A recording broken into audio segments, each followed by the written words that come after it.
जय हिंद प्यारे साथियों, स्टडी ट्रायंगल में आप सभी का स्वागत है। साथियों, इस वीडियो में आज हम पढ़ने वाले हैं शेड्यूल या अनुसूचियों के बारे में। जी हाँ दोस्तों, भारत के संविधान में जितनी भी अनुसूचियां हैं उन सभी के बारे में आज पढ़ने वाले हैं। और दोस्तों, ये क्लास आपके एसएससी जीडी कांस्टेबल और यूपी पुलिस कांस्टेबल दोनों के लिए बहुत ज़्यादा इंपॉर्टेंट होने वाली है। तो आपको इस क्लास को एंड तक जरूर देखना है। और आप किसी और अन्य कॉम्पिटिटिव एग्जाम की तैयारी कर रहे हैं तो ये क्लास आपके लिए बहुत ज़्यादा ज़रूरी होने वाली है। तो चलिए स्टार्ट करते हैं।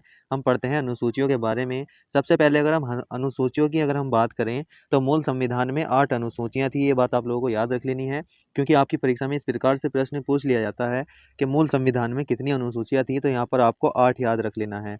अगर बात करते हैं वर्तमान में, तो वर्तमान में अनुसूचियों की संख्या कितनी हो जाएंगी? 12 हो जाएगी। ये बात आप लोगों को याद रख लेनी है। अगर हम यहाँ पर इन 12 अनुसूचियों की बात करें तो हम इन 12 की 12 अनुसूचियों को पढ़ने वाले हैं कि किस अनुसूची में क्या लिखा हुआ है, क्या नहीं लिखा हुआ है, किस बारे में बताया गया है, ये सब। और ये 8 से 12 किस प्रकार हुई, ये सब इस चीज़ के बारे में हम बात करने वाले हैं। अगर यहाँ पर हम पहली अनुसूची की बात करें तो यहाँ पर आप देख सकते हैं पहली अनुसूची, जिसमें अनुच्छेद 1 से 4 तक जो प्रावधान है वो बताए गए हैं। इसमें क्या है, राज्यों के नाम, उनके क्षेत्र और जो जितने भी हमारे केंद्र शासित प्रदेश यूनियन टेरिटरी है उनके बारे में पहली अनुसूची में बताया गया है, जो कि भारत के संविधान के अनुच्छेद 1 से लेकर 4 तक है।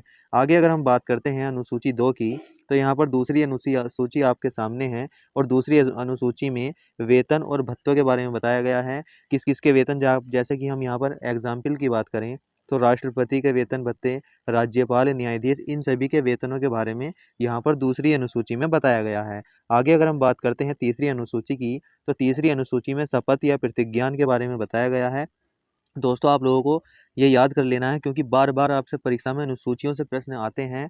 तो आपको यहाँ पर ध्यान से आपको पढ़ना है। तो यहाँ पर अगर तीसरी अनुसूची की बात करें तो आपको याद रख लेना है, यह शपथ से संबंधित है। शपथ किस किस की, यहाँ पर एग्जाम्पल आप देख सकते हैं, सभी मंत्रियों की, सभी सांसदों की, सीएजी जिसको हम कंट्रोलर एंड ऑडिटर जनरल बोलते हैं, न्यायाधीश, एमपी और एमएलए की, इन सभी की जो है यहाँ पर शपथ का प्रावधान तीसरी अनुसूची में बताया गया है। और यहाँ पर इनके कुछ अपवाद भी है, जैसे राष्ट्रपति, राज्यपाल, उपराष्ट्रपति, इनकी शपथ का उल्लेख भारत के संविधान में तीसरी अनुसूची में नहीं है। ये बात आप लोगों को याद रख लेनी है। आगे अगर हम बात करते हैं, आगे यहाँ पर चौथी अनुसूची, और चौथी अनुसूची में हम यहाँ पर पढ़ेंगे अनुच्छेद 80 से संबंधित है चौथी अनुसूची, क्योंकि इसमें आप यहाँ पर देख सकते हैं, इसमें बताया गया है कि राज्य और संघ राज्य क्षेत्र के लिए जो राज्यसभा के स्थान है उसका आवंटन, राज्यसभा के सदस्यों के स्थानों का आवंटन जो होगा वो राज्यसभा में, वो चौथी अनुसूची में बताया गया है। और यह आवंटन जनसंख्या के आधार पर होगा। ये सन 1971 से ये बात जोड़ी गई है। यहाँ पर अगर बात करते हैं पांचवी अनुसूची, तो पांचवी अनुसूची में अनुसूचित जाति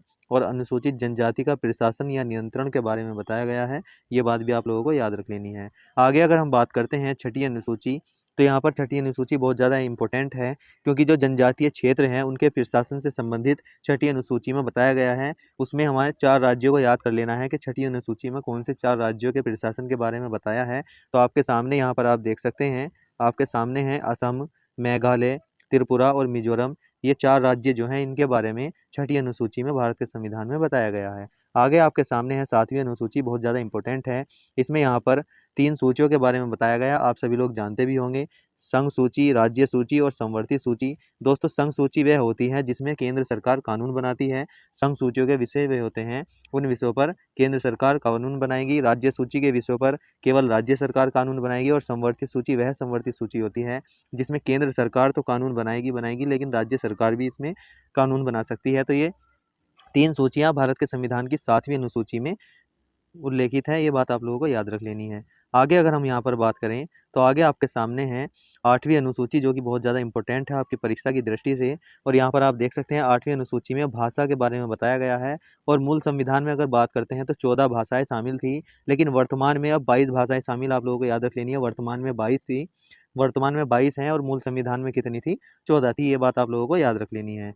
आगे अगर हम यहाँ पर बात करें, ये 14 भाषाओं से 22 भाषाएं किस प्रकार से की गई उसके बारे में यहाँ पर हम देखेंगे। तो आपके सामने है, यहाँ पर आप देख सकते हैं 21वां संविधान संशोधन किया गया और यहाँ पर 15वीं भाषा जोड़ी गई, जिसको हम सिंधी भाषा बोलते हैं। उसके बाद 71वां संविधान संशोधन हुआ और यहाँ से 3 भाषाएं जोड़ी गई, नेपाली, मणिपुरी और कोंकणी।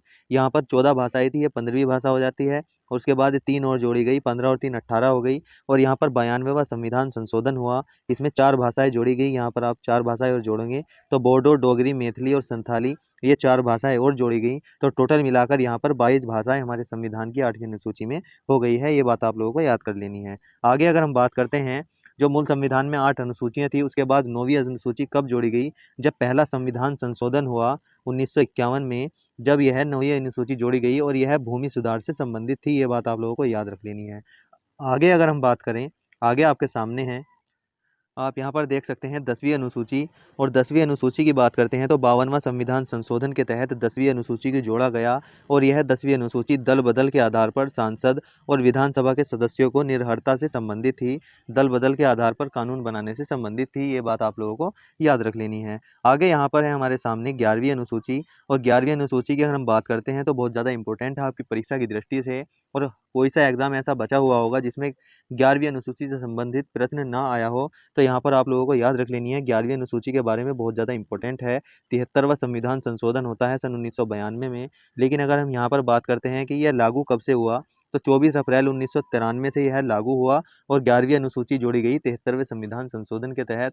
और यहाँ पर आपके सामने है अनुच्छेद 243 में संशोधन किया गया, और 243 ए से लेकर 243 ओ तक जो ग्राम पंचायत होती हैं, ग्राम पंचायतों से संबंधित यहाँ पर प्रावधान दिए गए, और यहाँ पर पंचायतों की संख्या और उनकी जिम्मेदारियों से संबंधित जो है कार्य किए गए। और टोटल अगर बात करते हैं ग्राम पंचायतों के कितने विषय 11वीं अनुसूची में शामिल है, तो टोटल आप लोगों को यहाँ पर 29 विषय शामिल है। ये याद रख लेना है, क्योंकि यहाँ से विषयों से भी आपसे संबंधित बार बार प्रश्न पूछा जाता है कि 11वीं अनुसूची में ग्राम पंचायतों से संबंधित कितने विषय शामिल हैं, तो आपको याद रख लेना है कि 19 विषय शामिल हैं। अगर हम आगे बात करते हैं 12वीं अनुसूची की, तो 12वीं अनुसूची जोड़ी गई 74वें संविधान संशोधन के तहत, जो कि 1992 में हुआ, और आप यहाँ पर देख सकते हैं अनुच्छेद 243 में ही संशोधन हुआ। यहाँ पर 243 से लेकर यहाँ पर 243 से आगे संशोधन किया गया, और यह नगर पालिकाओं से संबंधित थी। अगर हम इसके विषय की बात करते हैं तो इसमें टोटल 18 विषय थे। ये बात आप लोगों को याद रख लेनी है।